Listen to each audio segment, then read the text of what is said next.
Hello everyone, in this video we are going to discuss resonance effect. तो ये जो effect है वो क्या होता है वो देखते हैं यहाँ पे। This effect operates through delocalization of pi electrons. Delocalization of pi electrons. Pi electrons, ये जो इफेक्ट है वो भी परमानेंट इफेक्ट है।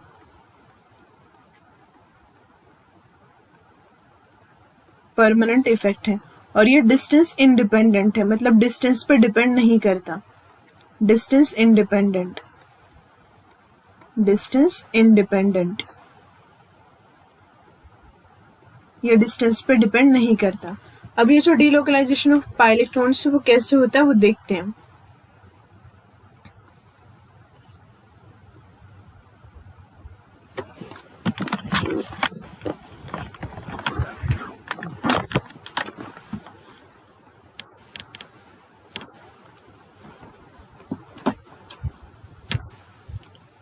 CH2 double bond CH, CH double bond CH2। यहाँ पे हम देख सकते हैं कि alternate single and double bond है। तो यहाँ पे क्या होगा, यहाँ पे पाई इलेक्ट्रॉन्स वो यहाँ पे डीलोकलाइज हो जाएंगे और ये जो पाई इलेक्ट्रॉन्स है वो यहाँ पे ओपन हो जाएंगे कार्बन पे। तो ये इस तरह से दिखा सकते हैं। और ये जो एरो है वो रेजोनेंस के लिए यूज करते हैं। यहाँ पे CH2 पे चार्ज आएगा पॉजिटिव, यहाँ पे CH डबल बॉन्ड CH और इस CH2 पे चार्ज आएगा नेगेटिव। ठीक है, तो इस तरह से क्या हुआ, पाई इलेक्ट्रॉन्स डीलोकलाइज हो रहा है। तो इसी को बोलते हैं रेजोनेंस। ठीक है, तो रेजोनेंस जो है वो इस तरीके से हम दिखा सकते हैं। तो रेजोनेंस के दो टाइप्स होते हैं, एक तो electron donating resonance effect and electron withdrawing resonance effect. मतलब plus R and minus R, plus R एक होता है एंड माइनस आर एक होता है। हाँ, तो अब हम देखते हैं कि प्लस आर और माइनस आर क्या होता है। Plus R means electron donating resonance effect, electron donating resonance effect, donating resonance effect, resonance effect. और ये जो माइनस आर होता है वो होता है electron withdrawing resonance effect, electron withdrawing resonance effect,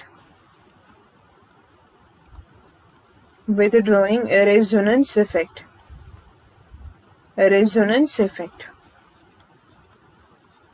अब सबसे पहली बात कि ये जो इलेक्ट्रॉन डोनेटिंग रेजोनेंस इफेक्ट है उसके लिए कुछ ऐसे ग्रुप्स होते हैं जो कि इलेक्ट्रॉन डोनेट करते हैं और उसकी वजह से पाई इलेक्ट्रॉन का जो क्लाउड है वो डीलोकलाइज होता रहता है। ठीक है, तो अब ऐसे कौन से ग्रुप्स है वो भी देखते हैं। तो स्टार्ट करते हैं इलेक्ट्रॉन डोनेटिंग रेजोनेंस इफेक्ट से। अगर मैंने यहाँ पे बेंजीन रिंग ली, यहाँ पे पाई इलेक्ट्रॉन्स डीलोकलाइज होते रहते हैं बेंजीन रिंग के ऊपर। अगर मैं यहाँ पे कोई ए ग्रुप अटैच करूं, अब ये ए हो क्या सकता है, ये इलेक्ट्रॉन डोनेटिंग ग्रुप होगा, इलेक्ट्रॉन डोनेटिंग ग्रुप जिसके पास लोन पेयर होनी चाहिए। तो एक क्या क्या होना चाहिए, A is equal to NH2 हो सकता है, या फिर OH हो सकता है, सेकेंड OCH3 हो सकता है, थर्ड यहाँ OCH3 मतलब OR ग्रुप कोई भी चलेगा। इसके बाद NH C डबल बॉन्ड और CH3 ये ग्रुप भी चलेगा जिसके पास लोन पेयर होगी। हेलोजेंस भी चलेंगे। ठीक है, तो इस तरह के जो ग्रुप्स है जिनके पास लोन पेयर है, ये लोन पेयर क्या करती है, बेंजीन रिंग में डीलोकलाइज होती है। तो डीलोकलाइज होने से क्या होगा वो अब हम यहाँ पे देखेंगे। ठीक है, तो these are electron donating groups जो कि इलेक्ट्रॉन को डोनेट करेंगे। तो सबसे पहला एग्जाम्पल लेते हैं कि एक ही जगह पर हम NH2 लगाते हैं तो क्या हो जाएगा। यहाँ पे NH2 लिखा। ठीक, अब क्या होता है, नाइट्रोजन पे जो लोन पेयर है वो यहाँ पे डीलोकलाइज हो जाएगी। यहाँ पे पहले सिंगल बॉन्ड था, अब वहां पे डबल हो जाएगा। जैसे ही ये यहाँ पे ओपन होगा तो क्या हो जाएगा, यहाँ पे कार्बन की वैलेंसी पहले से फुलफिल्ड है। तो अगर यहाँ पे डीलोकलाइज हो गया डायरेक्टली तो यहाँ पे 5 बॉन्ड बनेंगे। तो वैलेंसी मेंटेन रखने के लिए ये जो बॉन्ड है वो आगे ओपन हो जाएगा इस तरह से कॉर्नर पे। तो यहाँ पे ये इस तरह से लगेगा NH2, यहाँ पे पॉजिटिव चार्ज आएगा। अब यहाँ पे पॉजिटिव चार्ज क्यों आया, क्योंकि यहाँ पे नाइट्रोजन ने कितने बॉन्ड्स बना के रखे हैं, यहाँ पे टोटल नाइट्रोजन के 4 बॉन्ड बन रहे हैं। नाइट्रोजन के कितने बॉन्ड होते हैं, 3 वैलेंसी होती है। तो अब क्या होगा, ये जो नेगेटिव चार्ज है वो आगे डिलोकलाइज होगा इस तरीके से।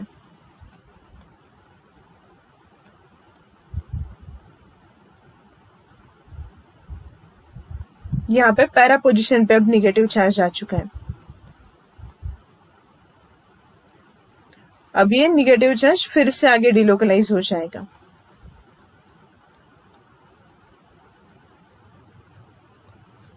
यहाँ पे नेगेटिव चार्ज है और यहाँ पे NH2+। अब जो नेगेटिव चार्ज है वो ऑर्थो पोजीशन पे है, वो फिर से रिबाउंड हो जाएगा और फिर से क्या हो जाएगा, यहाँ पे ओरिजिनल स्ट्रक्चर फॉर्म हो जाएगा। लेकिन अब जो स्ट्रक्चर बना है उसमें क्या हुआ है, पाई इलेक्ट्रॉन्स का पूरा डिलोकलाइजेशन हो चुका है। ठीक, हाँ। तो अब ये जो स्ट्रक्चर है सारे वो क्या है, रेजोनेटिंग स्ट्रक्चर्स है एनिलीन के। अब यहाँ पे हम देख सकते हैं कि रेजोनेंस के बाद क्या क्या चेंजेस हो रहे हैं। सबसे पहली बात, ये जो NH2 है बेंजीन रिंग को क्या कर रहा है, एक्टिवेट कर रहा है। इसीलिए ये जो ग्रुप है इसको बोलते हैं एक्टिवेटिंग ग्रुप। इसको क्या बोलते हैं, एक्टिवेटिंग ग्रुप। एक्टिवेटिंग ग्रुप मतलब इलेक्ट्रॉन की डेंसिटी क्या कर रहा है, बढ़ा रहा है बेंजीन रिंग पे। कैसे, जैसे हम यहाँ पे देख सकते हैं ऑर्थो एंड पैरा पोजीशन पे नेगेटिव चार्ज आ रहा है, तो ये बेंजीन रिंग को इलेक्ट्रॉन रिच बना रहा है ऑर्थो एंड पैरा पोजीशन पे। ठीक है, हाँ, तो इसको एक्टिवेटिंग ग्रुप बोलते हैं। सेकेंड थिंग, अब अगर हम इस एनिलीन की रिएक्शन किसी इलेक्ट्रोफाइल के साथ करें, अब यहाँ पे क्या हो रहा है, बेंजीनिक न्यूक्लियोफाइल हमें पता है, ठीक है, लेकिन यहाँ पे NH2 अटैच करने से इलेक्ट्रॉन की डेंसिटी और ज्यादा बढ़ रही है। मतलब यहाँ पे न्यूक्लियोफिलिक कैरेक्टर क्या हो रहा है, इंक्रीज कर रहा है। अगर इसको हम किसी इलेक्ट्रोफाइल के साथ ट्रीट करें तो electrophile ortho and para position से रिएक्ट करेगा। तो ये जो ग्रुप है इसको क्या बोलते हैं, ortho para directing group. Ortho para directing group, ortho para directing group, ortho para directing group बोलते हैं इसको। ठीक है, जो मैंने लिस्ट बताई थी उसमें से जितने भी सारे ग्रुप्स हैं जिनके पास लोन पेयर, वो लोन पेयर बेंजीन रिंग को क्या करती है, एक्टिवेट कर देती है। कौन सी पोजीशन पे, ऑर्थो एंड पैरा पोजीशन पे। और इसकी वजह से जो इलेक्ट्रोफाइल है वो कहाँ पे अटैक करेगा, ऑर्थो पैरा पोजीशन पे। इसलिए इसको बोलते हैं ortho para directing groups. Okay, अब नेक्स्ट, अब एक चार्ट लिख के देती हूँ यहाँ पे। जो भी आपका ग्रुप है तो यहाँ पे ग्रुप लिखेंगे हम। ग्रुप कौन सा होगा, सबसे पहली बात NH2, दूसरा ग्रुप यहाँ पे लिखेंगे हम OH, तीसरा ग्रुप लिखेंगे हम यहाँ पे OR, चौथा ग्रुप हम यहाँ पे लिखेंगे हेलोजन, और फिफ्थ ग्रुप हम यहाँ पे लिखेंगे NH C बॉन्ड और CH3। ठीक, अब यहाँ पे हमें बताना है कि कौन सा इफेक्ट यहाँ पे लगेगा, मतलब रेजोनेंस का कौन सा एंड इंडक्टिव का कौन सा। Resonance and inductive effect. देखिए यहाँ पे जो लोन पेयर है वो बेंजीन रिंग को इलेक्ट्रॉन दे रही है, मतलब यहाँ पे +R लगेगा। ठीक, अब यहाँ पे देखो इस तरह से मैंने ड्रॉ किया, राइट। यहाँ पे NH2 है, हमें अच्छे से पता है कि नाइट्रोजन के लोन पेयर बेंजीन रिंग में जा रही है इसलिए +R लगाया। ठीक है, बेंजीन को एक्टिवेट करिए। लेकिन यहाँ पे जो सिग्मा बॉन्ड है वो कार्बन और नाइट्रोजन के बीच में, तो यहाँ पे जो इलेक्ट्रॉन्स हैं वो नाइट्रोजन सिग्मा बॉन्ड के इलेक्ट्रॉन्स को खुद की तरफ खींचेगा और ये जो पाई इलेक्ट्रॉन है बेंजीन रिंग में डिलोकलाइज हो जाएगा। तो यहाँ पे -I इफेक्ट भी है। ठीक है, तो -I इफेक्ट भी है यहाँ पे। नेक्स्ट, यहाँ पे OH के केस में भी सिमिलर, ऑक्सीजन के लोन पेयर बेंजीन में जाएगी तो +R लगेगा, और ऑक्सीजन और कार्बन में जो बॉन्ड है वो सिग्मा बॉन्ड है तो वहां पे -I लगेगा। यहाँ पे भी same +R and -I। Halogen के केस में क्या है, वहां पे भी सेम है। हेलोजन के लोन पर बेंजीन रिंग में जाएगी तो +R लगेगा, और हेलोजन की इलेक्ट्रोनेगेटिविटी ज्यादा है तो -I। यहाँ पे भी +R एंड यहाँ पे भी -I। अब कौन सा इफेक्ट डोमिनेटिंग है वो इम्पोर्टेंट है, इसलिए मैंने ये चार्ट यहाँ पे लिखवाया है। सबसे पहली बात, एनिलीन के केस में +R डोमिनेटिंग रहता है, OH के केस में +R, OR के केस में +R। जब भी हेलोजन्स आएंगे तब -I इफेक्ट डोमिनेटिंग रहता है, और NH अमाइड के केस में क्या रहता है, +R। तो ये बहुत ज्यादा इंपॉर्टेंट है। जब आप एसिडिटी या बेसिसिटी का सीक्वेंस कंपेयर करोगे तो आपको ये ऑर्डर पता होना चाहिए कि कौन सा इफेक्ट डोमिनेटिंग रहता है। तो सिर्फ ये इंपॉर्टेंट है, यहाँ पे हेलोजन का -I इफेक्ट डोमिनेटिंग रहता है। ठीक है, next,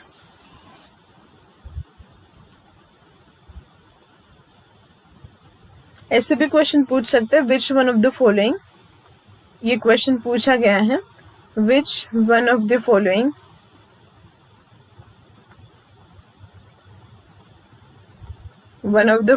is ortho para directing but deactivating group, ortho para directing but deactivating group, directing but deactivating group, deactivating group, ortho para directing but deactivating group. यहाँ पे ए ऑप्शन देंगे NH2, B option देंगे OH, C option होगा OR and D option यहाँ पे लिखेंगे halogen. तो इसका आंसर आएगा हेलोजन, क्योंकि हेलोजन का माइनस इफेक्ट ज्यादा होता है और उसकी वजह से वो डीएक्टिवेट भी कर सकता है, तो डी ऑप्शन आंसर है। नेक्स्ट अब देखेंगे electron withdrawing resonance effect, electron withdrawing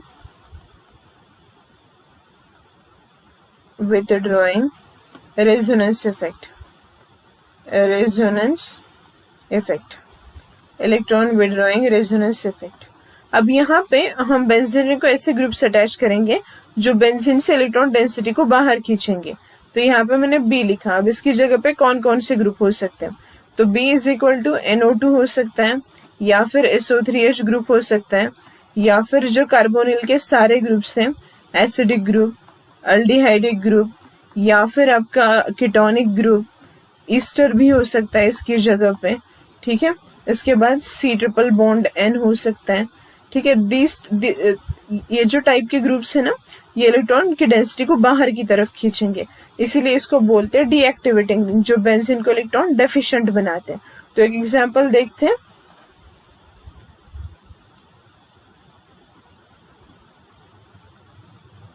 COH का एसिड का एग्जांपल देखते हैं। यहाँ पे C∧OH, सबसे पहले क्या होगा, यहाँ पे जो बॉन्ड है कार्बन और ऑक्सीजन के बीच में वो ओपन हो जाएगा।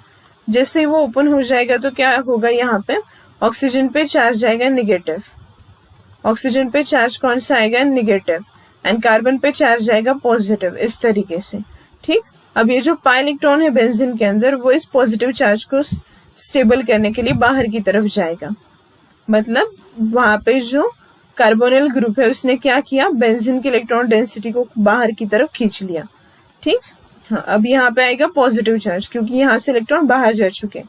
अब इस पॉजिटिव चार्ज को स्टेबलाइज करने के लिए आगे जो पाई इलेक्ट्रॉन है वो डिलोकलाइज हो जाएगा,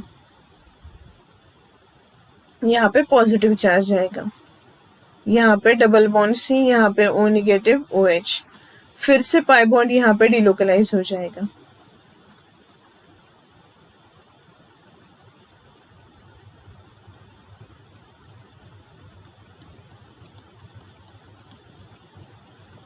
फिर से ये रिबाउंड हो जाएगा और फिर से ओरिजिनल स्ट्रक्चर फॉर्म करेगा। C∧OH, इस तरीके से। अब हम ये जो सारे स्ट्रक्चर्स ड्रॉ किए हैं, ये क्या है, रेजोनेटिंग स्ट्रक्चर। हम देख सकते हैं कि यहाँ पे बेंजीन की इलेक्ट्रॉन डेंसिटी को बाहर की तरफ खींचा गया है, इसलिए इसको बोलते हैं डीएक्टिवेटिंग ग्रुप्स, मतलब जो बेंजीन को इलेक्ट्रॉन डेफिशिएंट बनाते हैं, डीएक्टिवेटिंग ग्रुप्स हैं ये, ठीक है। अब क्या होता है, ऑर्थो एंड पैरा पोजीशन पे चार्ज कौन सा है, पॉजिटिव।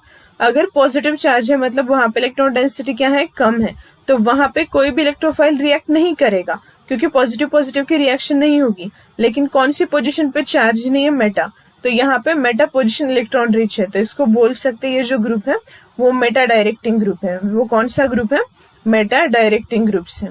ये सारे ग्रुप्स क्या है, मेटा डायरेक्टिंग ग्रुप्स हैं। ये बेंजीन को क्या कर देते हैं, डीएक्टिवेट कर देते हैं। ओके, अब यहाँ पे भी चार्ट बनाते हैं। चार्ट इंपॉर्टेंट है।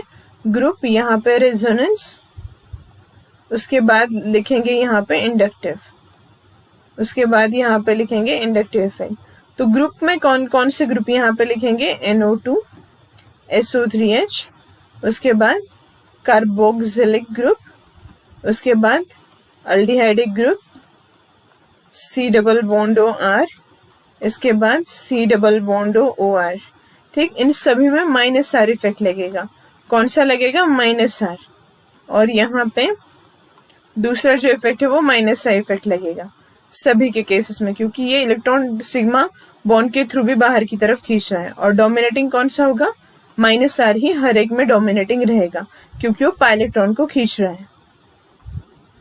ओके,